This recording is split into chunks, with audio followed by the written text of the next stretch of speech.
Chapter first कर रहे हैं साइकोलॉजी। सबसे पहले मीनिंग क्लियर होना चाहिए, व्हाट इज साइकोलॉजी, है क्या। करंट की डेफिनेशन लिख रही हूँ, आ जाओ अंदर आओ।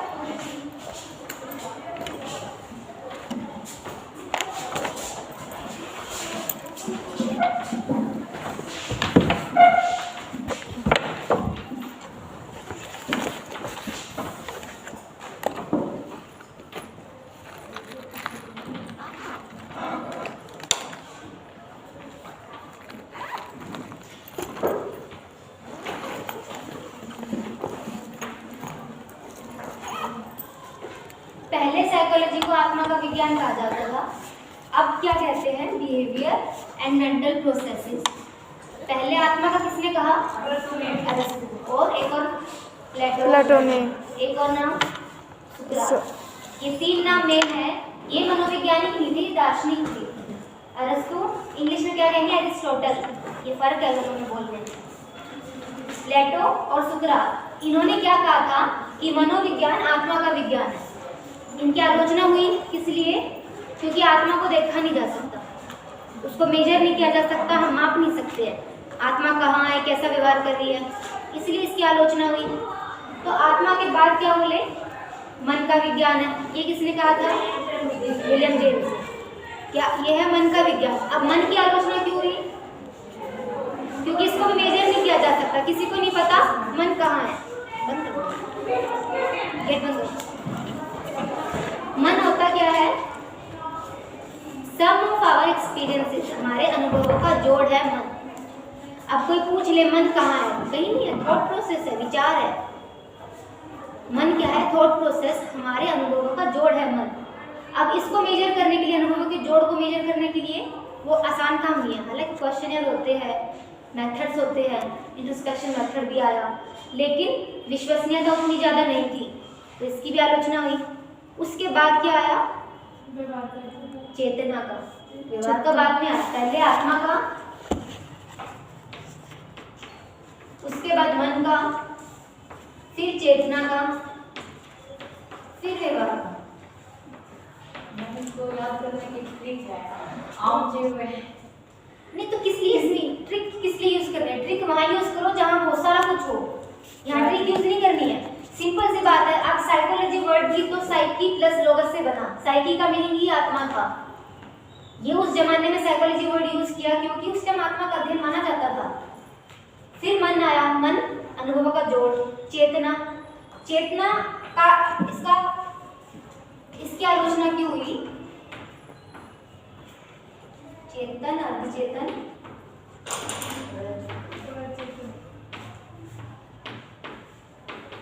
ये तीन पहलू थे मन के, लेकिन तीसरे में सिर्फ चेतन पर बल दिया गया। चेतन क्या, अभी हम सब जो चेतन बैठे हैं, स्टिमुलस जो सामने से आ रहे हैं वो फील हो रहा है, तो वो चेतन है। अर्धचेतन जब हम सो रहे होते हैं, अचेतन जब हम बेहोश हो जाते हैं, कोई आवाज आ रही है, कोई हमें टच कर रहा है, हमें पता नहीं लग रहा होता है, अचेतन। अर्धचेतन में हमको कोई आवाज देता है, उठ जाते हैं ना, यहाँ तो ये सोचो मरे समान है, कोई स्टिमुलस बाहर से कुछ हो रहा पता नहीं है।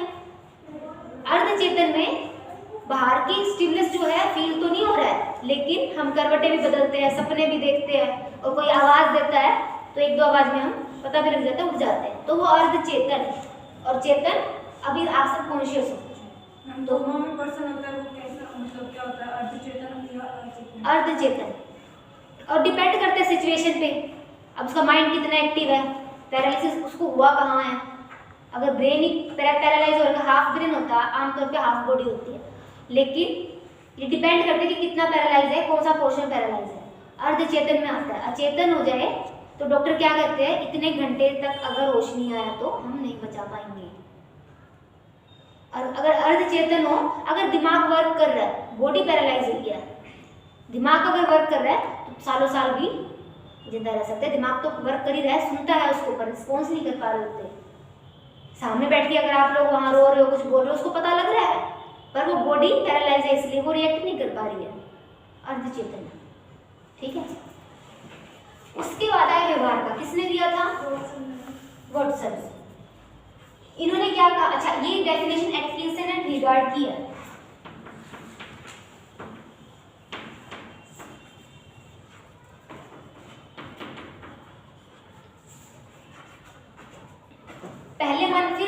व्यवहार का अध्ययन है। व्यवहार क्या?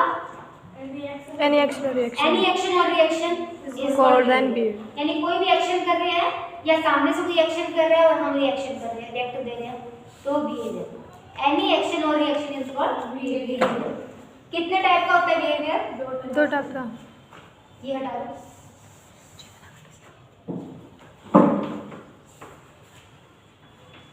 अच्छा, बिहेवियर में यू नहीं लगाया है, ये पूछा नहीं किसी ने?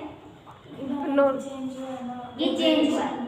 अगर ब्रिटिश इंग्लिश लिख रहे हैं तो यू लगेगा, अमेरिकन इंग्लिश लिख रहे हैं तो यू नहीं लगेगा। ये थोड़ा चेंज है बिहेवियर की स्पेलिंग में। आपकी मर्जी, आप यू लगाओगे तो भी गलत नहीं है, पर वो ब्रिटिश इंग्लिश के अकॉर्डिंग कहते हैं। अब बिहेवियर 2 टाइप के,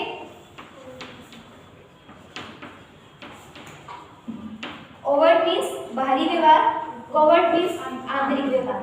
बाहरी व्यवहार जो दिखाई दे जाता है, आंतरिक अंदर जो चल रहा है और हमें पता नहीं चल रहा है। कई बार पता होता है, जैसे हार्ट बीट पता है, हार्मोन्स का सिक्रेशन हमें नहीं पता, कौन सी ग्लैंड कितना सिक्रेट कर रही है, कब कर रही है, हमें नहीं पता। तो कोवर्ट बिहेवियर, आंतरिक व्यवहार ऐसे जो कुछ का पता लगता है और कुछ का पता नहीं चलता है। ओवर्ट बिहेवियर ऑब्जर्व किए जा सकते हैं। कोवर्ट बिहेवियर भी ऑब्जर्व होते हैं, मशीनों के थ्रू होते हैं, डायरेक्ट तो नहीं देख सकते अंदर क्या चल रहा है। तो व्यवहार दोनों टाइप का।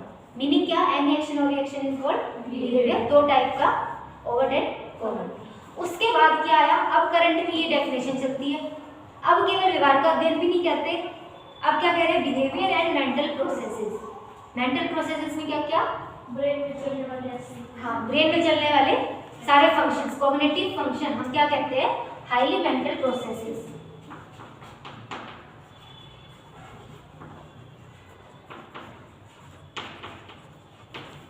या आप कह सकते हो कॉग्निटिव फंक्शंस। जैसे एग्जांपल दोगे? Memory, learning, thinking, problem solving, concept formation. Concept formation क्या होता है? कॉन्सेप्ट फॉर्मेशन क्या? आप सबके अपने अपने कॉन्सेप्ट है किसी किसी चीज को लेके, उसका फॉर्मेशन कैसे हो रहा है, यानी कि सब कुछ जितना जहां हमारा ब्रेन वर्क कर रहा है वो सारे मेंटल प्रोसेसेस।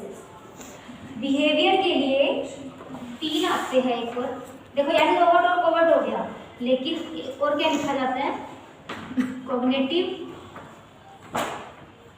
कॉग्निटिव और affective.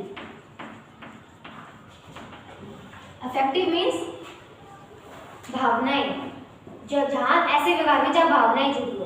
Affective behaviour, cognitive behaviour जहां हमारा ब्रेन जुड़ा हो।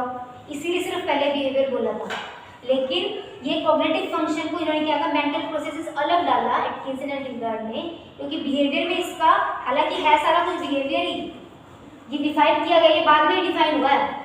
जब पहले आया था तो बिहेवियर में कॉग्निटिव ऐसे पार्ट्स में डिवाइड नहीं किया गया, बाद में डिवाइड किया गया। कॉग्निटिव मीन्स क्रिया करना, कुछ क्रियात्मक, गद्यात्मक होता है जो डायनामिक, जो चेंज होता है, ठीक है, फर्क है दोनों में।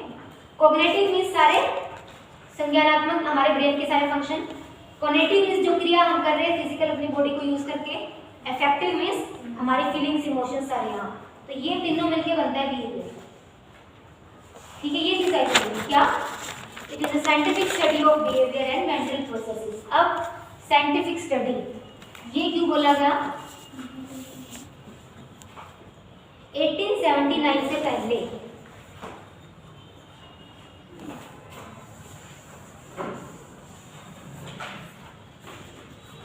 ये सन मत भूल जाना। 1879 में एक साइकोलॉजी की लैब खुली। कहाँ खुली? लिप्जिंग। लिप्जिंग जर्मनी में है। वहाँ किसने खोली? वुंट ने खोली।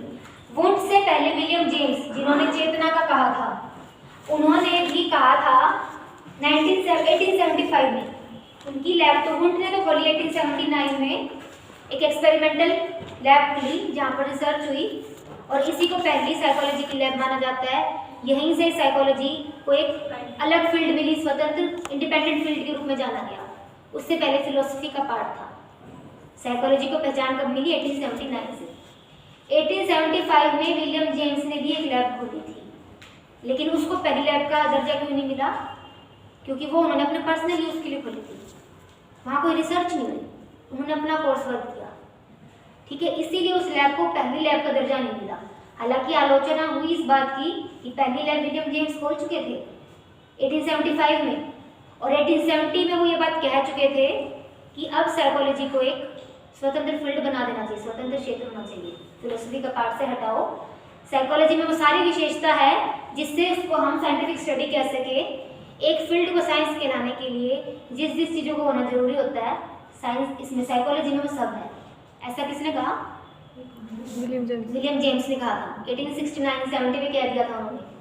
75 में उन्होंने लैब भी खोल दी थी, पर दर्जा किसको मिला? 1879 की लैब को पहली एक्सपेरिमेंटल साइकोलॉजी की लैब होने का दर्जा मिला। यहीं से साइकोलॉजी साइंटिफिक फील्ड बनी। अब हम कहते हैं ना psychology is a scientific study. Scientific study इसीलिए क्योंकि 1879 में इसकी शुरुआत हो गई। अब साइंटिफिक क्यों कहा गया, उसके पीछे रीजन, किसी भी फील्ड को साइंस कहलाने के लिए क्या क्या बातों का होना जरूरी होता है वो हमें पता होना चाहिए। वो सारी बातें थी तभी ये साइंटिफिक स्टडी कहलाई। तो वो क्या क्या बातें थी अब वो देखेंगे। ये हटा दो ना सब।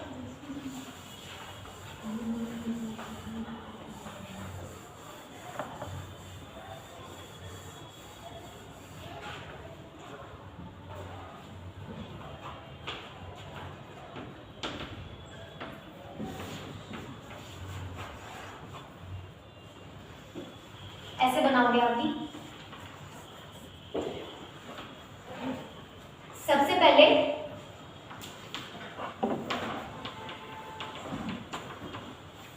अब मैं यहाँ नहीं लिखूंगी, नीचे नीचे लिखती जाती हूँ, ठीक है, यहाँ इतना स्पेस नहीं है।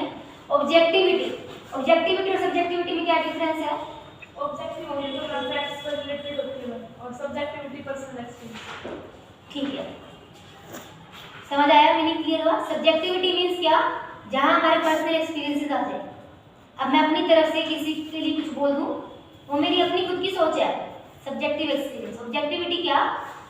जब फैक्ट्स को देख के, तथ्य क्या मौजूद है हमारे सामने, जैसे कोर्ट में जज होते हैं, वो डिसीजन अपने जो फील कर रहे हैं उसके बेस पे डिसीजन नहीं दे सकते। उनको क्या देखना पड़ता है? तथ्य क्या मौजूद है, वस्तुनिष्ठता। हाँ, वस्तुनिष्ठता उसको बोलते हैं ऑब्जेक्टिविटी, ठीक है।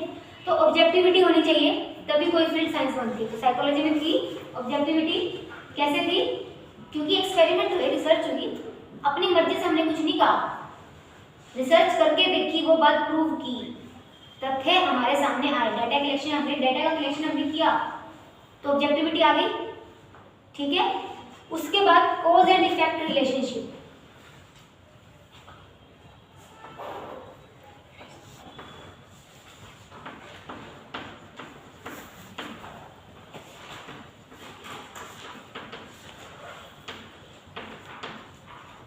कारण और प्रभाव संबंध का अध्ययन।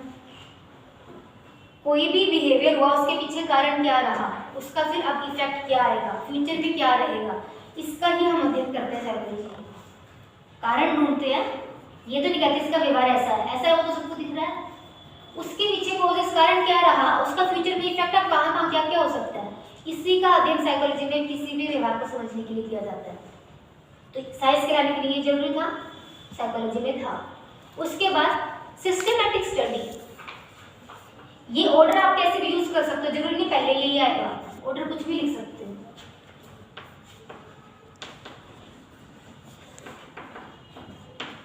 Systematic means step by step सारे स्टेप फॉलो किए जाते हैं, उसके बाद किसी भी व्यवहार का अध्ययन किया जाता है। जब भी हम कोई रिसर्च करते हैं, ऐसा नहीं कि हमारा जब मन आए जब वो स्टेप यूज कर दिया। ब्लूप्रिंट तैयार होता है, डिजाइन बनता है, रिसर्च डिजाइन, ये हम कैसे कैसे क्या करेंगे स्टेप बाय स्टेप। आप प्रैक्टिकल करते हो, स्टेप बाय स्टेप ही करते हो। अभी आपने कौन सा किया है प्रैक्टिकल? और उससे पहले observation. Step by step follow किया था, ऐसा तो नहीं पहले स्कोरिंग कर दी, पहले मैनुअल देख लिया, पहले आपने किया, उसको शांति से बिठाया, यानी स्टेप बाय स्टेप सब कुछ हमने सिस्टमैटिक ढंग से हमने किया। वातावरण शांत है, ऐसा तो नहीं कहीं भी घूमते फिरते कुछ भी कर रहे थे, आराम से बैठे थे। तो यानी हर एक स्टेप फॉलो होता है स्टेप बाय स्टेप, उसके बाद वो रिसर्च होती है, एक्सपेरिमेंट्स होते हैं। तो साइंस कहलाने के लिए जरूरी है कि सिस्टमैटिक स्टडी हो, कंट्रोल सिचुएशन में हो, तो ऐसा साइकोलॉजी में पॉसिबल है। लैब्स में होती है। अब जो डॉक्टर्स होते हैं, साइंटिस्ट होते हैं, लैब्स में करते हैं अपने एक्सपेरिमेंट, हम साइकोलॉजी में भी देखो फील्ड में भी कर सकते हैं, वहाँ सोशल साइकोलॉजी हो जाती है, फील्ड स्टडी हो जाती है, पर लैब्स में भी तो होते हैं एक्सपेरिमेंट। तो इसीलिए साइकोलॉजी में एक्सपेरिमेंट सिस्टमेटिक ढंग से भी होते हैं और अनसिस्टमेटिक भी होते हैं, दोनों तरीके से होते हैं। तो जहाँ सिस्टमेटिक हो रहा है वहाँ साइंस है वो, ठीक है। सिस्टमेटिक स्टडी हो रही है, ऑब्जेक्टिविटी आ रही है, कॉज एंड इफेक्ट रिलेशनशिप है, प्रिडिक्शन हम कर पा रहे हैं। प्रिडिक्शन मीन्स भविष्यवाणी, प्रिडिक्शन, कंट्रोल भी कर रहे हैं, और रेप्लिकेबल। प्रिडिक्शन मीन्स हम भविष्यवाणी कर सकते हैं कि फ्यूचर में बिहेवियर कैसा है। वो भविष्यवाणी कैसे, अपनी मर्जी से कुछ भी नहीं बोलना है, रिसर्च चीज के बेस पे, उसका रिसर्च के बेस पे जो कंक्लूजन हम निकालते हैं उसको हम जनरलाइज करते हैं पूरी पॉपुलेशन पे। क्यों करते हैं पॉपुलेशन में जनरलाइज? सैंपल इकट्ठा किया, सैंपल पॉपुलेशन को रिप्रेजेंट करे, इतना सैंपल होना चाहिए। उसके बाद उस जो रिजल्ट आता है उसको, उस एवरेज रिजल्ट को पूरी पॉपुलेशन की जनरलाइज कर दिया जाता है। जहाँ से हमने वो सैंपल लिया था वहाँ, अगर आप केवल भिवानी से सैंपल इकट्ठा कर रहे हो तो पूरे इंडिया में उसको लागू नहीं कर सकते हो। इसलिए नहीं कर सकते हो क्योंकि भिवानी सिर्फ केवल एक छोटा सा एरिया पूरे इंडिया को रिप्रेजेंट नहीं कर रहा, सारी जगह का कल्चर अलग है पूरे इंडिया का। तो अगर आपने हरियाणा से थोड़ा थोड़ा हर एक स्कूल से जाके, कॉलेज से जाके थोड़ा थोड़ा सैंपल लिया है, तो आप फिर कह सकते हो कि हरियाणा का हमने कर दिया। और ये भी नहीं भिवानी के हर एक स्कूल में हर एक कॉलेज में जाओगे, नहीं। अगर आप हरियाणा में स्टडी कर रहे हो तो यहाँ से कॉलेज के बच्चों के कर रहे हो, तो यहाँ से हमने 50 का सैंपल यहाँ भिवानी से ले लिया, फिर दूसरा कोई देख लिया एरिया, हिसार चले गए, फिर रोहतक चले गए, वहाँ से 50 का 100 का ले आए। तो ऐसे सब जगह से हर एक सिटी में जाने की भी जरूरत नहीं होती। बस ऐसा क्या करना हमें कि आसपास के बहुत सारे एरिया कवर हो जाए, ऐसे एरिया में हम जाए। तो उसके बाद प्रिडिक्शन कर सकते हैं, जब जनरलाइज करेंगे तो फ्यूचर में बिहेवियर कैसा रहेगा। कंट्रोल कर सकते हैं, जब पता चल जाएगा रिसर्चेस के बेस पे ऐसी सिचुएशन में ऐसा रहेगा तो कंट्रोल किया जा सकता है। रेप्लिकेबल क्या होता है, अब जो हम सब करते हैं और हम लिखते हैं प्रोसीजर, हमने ये फॉलो किया। जब भी हम कोई रिसर्च लिखते हैं ना, हम प्रोसीजर लिखते हैं कि हमने कैसे कैसे क्या किया, ताकि उसको बाद में अगर किसी को ऑब्जेक्शन लगे तो वो करके देख सके। कर लो भैया रेप्लिकेबल, उसको रिपीट किया जा सकता है स्टेप बाय स्टेप हमने जो किया। तो साइंस के लाने के लिए भी जरूरी है। अब साइंस में क्या हम कहते हैं H2O मीन्स पानी। अब जितनी बार भी हाइड्रोजन और ऑक्सीजन को मिलाओगे वो पानी ही बनेगा, रेप्लिकेबल है। ऐसे ही साइंस में, साइकोलॉजी में भी बहुत सारी चीजें रेप्लिकेबल है, जो हम दोबारा से रिपीट करके देखें तो सेम सिमिलर हम सेम नहीं कहेंगे, क्योंकि बिहेवियर है, चेंज हो सकता है, इसलिए सेम तो नहीं कहेंगे, सिमिलर कहेंगे कि सिमिलर सा रिजल्ट आएगा। ठीक है, फर्क है सिमिलर और सेम होने में। बिहेवियर चेंज हो सकता है, साइंस में कुछ चीजें चेंज नहीं होगी, पर इसमें अब इसको साइकोलॉजी को आर्ट एंड साइंस इसीलिए कहा जाता है। आर्ट भी है, साइंस भी है, मिक्सचर है दोनों का। प्योर साइंस भी नहीं है, प्योर आर्ट भी नहीं है, दोनों का मिक्सचर है। क्योंकि बिहेवियर चेंज हो जाता है तो रेप्लिकेबल तो है, सिमिलर से रिजल्ट आएंगे, एज इट इज नहीं आएंगे। और क्या होनी चाहिए विशेषता, pure and applied field, empirical method,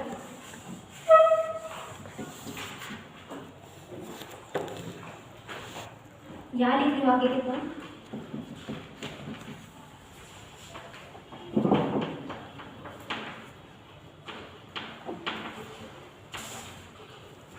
pure science means pure and applied, दो टाइप की साइंस है साइकोलॉजी। प्योर का मीन्स जिसमें थ्योरीज बने, अप्लाइड मीन्स उन थ्योरी को अप्लाई भी किया जा सके। तो साइकोलॉजी में दोनों पॉसिबल है, थ्योरीज भी बनती है, आप लोगों ने भी पढ़ी है, पर्सनैलिटी की, इंटेलिजेंस की, इमोशन की थ्योरीज पढ़ी है, उनको अप्लाई किया जा सके फील्ड में, तो वो अप्लाइड साइंस। प्योर जहाँ थ्योरीज बने, प्रॉब्लम क्या है वहाँ ये डिस्कस हो रहा है, यहाँ पर वो प्रॉब्लम का सॉल्यूशन डिस्कस हो रहा है और यहाँ पर वो करके देखा जा रहा है, अप्लाइड फील्ड में उसको लागू कर दिया गया है। तो दोनों ही हो रहा है, थ्योरी बन भी रही है और उस थ्योरी को अप्लाई भी किया जा रहा है करंट लाइफ में, रियल सिचुएशन में। तो दोनों ही फील्ड है, दोनों ही साइंस है साइकोलॉजी। और क्या होगा, empirical method. Empirical method means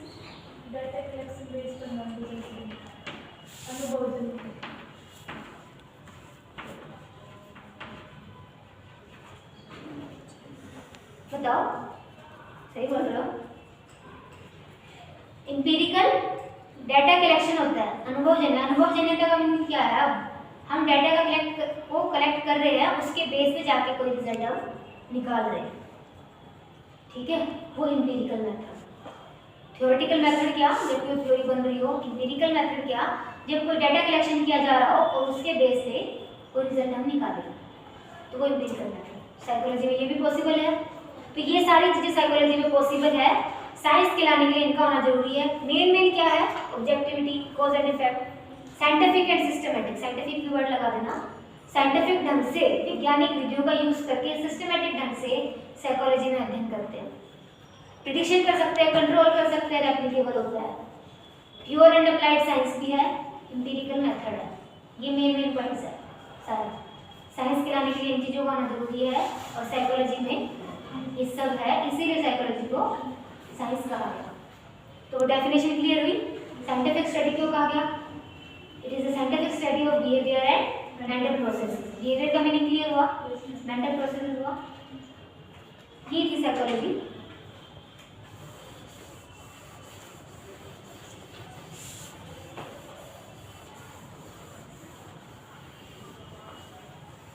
history क्या है?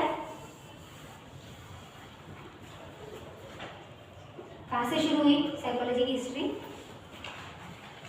बताओ। अरुण कुमार सिंह ने कही थी एक बात, साइकोलॉजी का पास्ट बहुत पुराना है पर हिस्ट्री नहीं है। इतनी पुरानी हिस्ट्री नहीं है जितना पुराना पास्ट है। अब पास्ट और हिस्ट्री में क्या फर्क होता है बताओ। हिस्ट्री तो मैम जिसके रिकॉर्ड्स हैं, हाँ, यही मेन पॉइंट है, जिसका रिकॉर्ड हो। पास्ट का कोई रिकॉर्ड नहीं है। अब आपका पास्ट एक्सपीरियंस कितना सारा है, सब कुछ तो याद भी नहीं होता।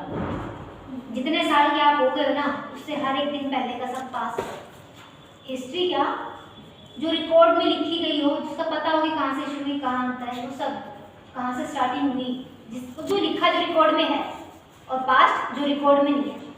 हम जो पढ़ रहे हैं हिस्ट्री की बुक्स में, वो लिखा है, वो इसीलिए हिस्ट्री है क्योंकि किसी ने लिख दिया है। और वो कितना सच है कितना झूठ है वो तो पता नहीं, लिखा है रिकॉर्ड में है तो हिस्ट्री है। उसके अलावा भी बहुत कुछ था, वो सब पास्ट है जो नहीं लिखा गया है। तो साइकोलॉजी के लिए भी यही कहा जाता है, long past but short history. History short है। हिस्ट्री कहाँ से स्टार्ट है? 1879। उससे पहले दर्शन शास्त्र का हिस्सा था साइकोलॉजी, अपनी इंडिपेंडेंट फील्ड नहीं थी। 1879 के बाद अपनी इंडिपेंडेंट फील्ड है, ठीक है। उससे पहले भी साइकोलॉजिस्ट हुए पर पहचान नहीं मिली ना इंडिपेंडेंट फील्ड के रूप में। दार्शनिक ज़्यादा थे, साइकोलॉजिस्ट कम थे। तो पास्ट बड़ा है, शॉर्ट हिस्ट्री है। और क्या लिखोगे? आत्मा का, मन का, चेतना का विभाग, ये तो सारा आपने एक्सप्लेन करना ही है हिस्ट्री में। उसके बाद सिस्टम एंड स्कूल, दो वर्ड यूज हुए।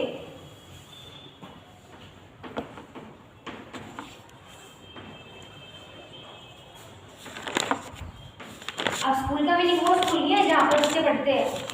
साइकोलॉजी में स्कूल का मीनिंग अलग है। स्कूल का क्या मीनिंग? एक जैसी विचारधारा के लोग, सबकी विचारधाराएं मिल गई तो स्कूल। विचारधारा का कलेक्शन स्कूल, लोगों का कलेक्शन सिस्टम। अब जैसे कि था एक संरचनावाद, हालांकि देखो आपके सिलेबस का पार्ट नहीं, पर ये नॉलेज के लिए जरूरी है। आपको सिलेबस में नहीं है, आपको अपने सिलेबस में नहीं लिखना। जैसे आपने फ्रॉइड के बारे में पढ़ा, उनके स्कूल का क्या नाम था? साइकोएनालिसिस, मनोविश्लेषणवाद। आप लोगों ने जो पढ़े हैं परसेप्शन में पढ़ा, वर्दाइमर, उनके स्कूल का क्या नाम था? गेस्टोल्ट। देखो आपको मैंने ये जब चैप्टर पढ़ाया तब बताया भी था, ये पता होना चाहिए। परसेप्शन के चैप्टर में यूज हुआ था, वर्दाइमर नाम यूज हुआ था। इनका जो स्कूल था वो था गेस्टोल्ट। गेस्टोल्ट वादियों ने क्या कहा? एज ए होल हम स्टडी करते हैं, पार्ट्स में नहीं करते हैं, ठीक है। किसी भी चीज को देख रहे हैं, परसेप्शन कब होता है? एज ए होल, जब उसको पूरा देखते हैं। अब इन्होंने तो वस्तुओं पे कहा परसेप्शन, पर अगर हम लोगों का भी परसेप्शन करें, केवल एक किसी की बिहेवियर की कैरेक्टरिस्टिक्स देख के हम ये नहीं कह सकते कि इसका व्यवहार ऐसा है। एज ए होल हम स्टडी करेंगे। तो परसेप्शन क्या? एज ए होल, पूरा देखना, पार्ट्स में नहीं। तो किसी के लिए भी व्यवहार के लिए बोलना हो ना कौन कैसा है, किसी के लिए जजमेंट नहीं करना। करना, क्योंकि हमने उसका थोड़ा सा पार्ट देखा है, पूरा बिहेवियर हमें नहीं पता है और एक दिन में देखा जा सकता भी नहीं है। ऐसे होल स्टडी करना किसी को भी आसान बात नहीं है। मैम उसके पीछे का रीज़न भी तो डिफाइन करना पड़ता है। रीजन भी करना पड़ता है, और उसके पीछे रीजन कितना डिफाइन कर दोगे आप? मान लो कि क्लास में किसी ने कोई कुछ कह दिया, आमतौर पे गुस्सा कोई नहीं करता, कोई लड़की मान लो किसी का भी एग्जाम्पल ले लो, गुस्सा नहीं करती और आज कर दिया, आपने रीजन भी फाइंड आउट कर लिया, इस रीजन की वजह से गुस्सा आया।